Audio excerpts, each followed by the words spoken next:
Alright, today we are going to start speed matching. We got a couple of important pieces that we got to speed match.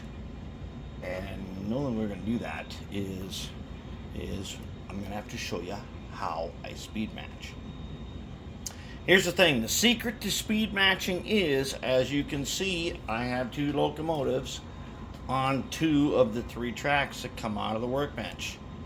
And I have them side by side. Now, I'm going to show you this. Here they are. I have one, two, and then two together on my JMRI on my pad. Got engine driver on there, and I've got them selected separately, and I have them selected as a consist.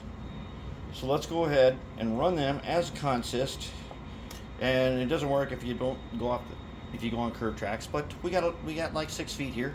Let's go ahead and run them down track on about speed step 21 actually. Okay, 4590 is going way ahead and way too far ahead, way too fast. Let's stop. And what do? Did he run in there and pick up some cars? Bet he did. Let's bring him back. And he's gonna bring back, say no. Okay, he cannot bring back these cars with him. He's gone too far. That is not what we want. We want a speed match, and not like that. We're gonna speed match and have them. Let's bring him back. Both of you guys come back. Now, I had 4574 on here, but he was way too slow. Alright, see that red stick pin there? Let's see if we can line them up there. So what I can do now is now here's the thing. If you've got a pad, and you've got throttles 1 and 2. Throttles 1 and 2 have sound on them. Alright, so that's why you hear the sound. Alright, but 4590, let's just bring him back just a little bit. Okay, that's too far. And there's something about his, we have to fix his speed.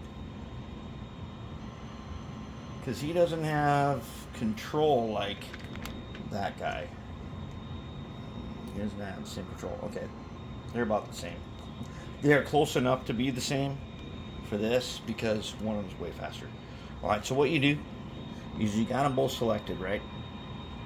And they're both on, so you hit forward. Alright, they're forward.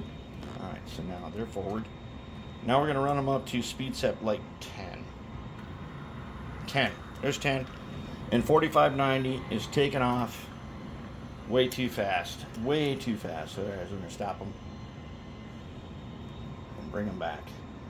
Now, to do this, you got to bring, when you consist like this, you can have them selected separately.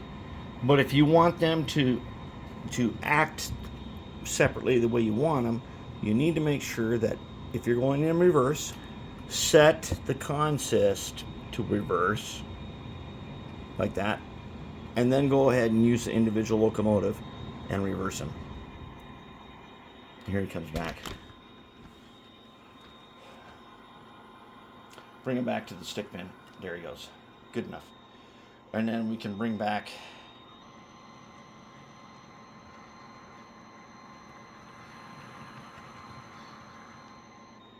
little. All right, there. Okay, so they're really far apart.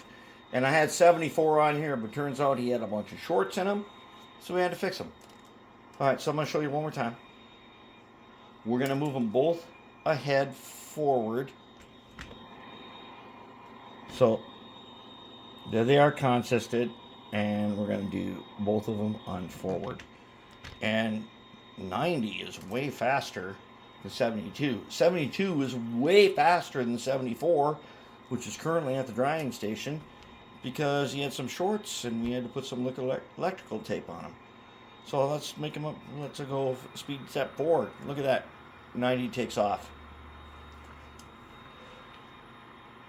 Alright, 72 keeps creeping along, and that's great. Let's creep 72 on up there.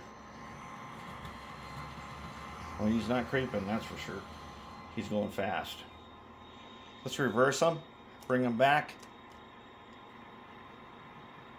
And 90 is way faster. Now that 90's got, he's got a lot more momentum set on him that we don't want. That's way too much. Okay, so 90 is a Walters mainline and 72 is an Athearn blue box.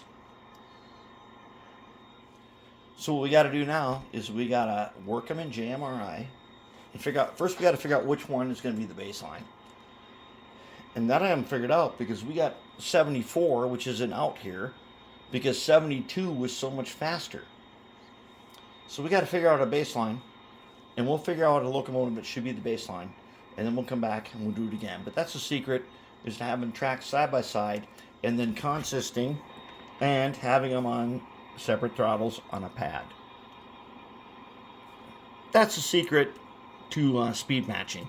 Then we can back them into the workbench and go ahead and use JMRI and set the speed table to something so they all match. And that's what we got.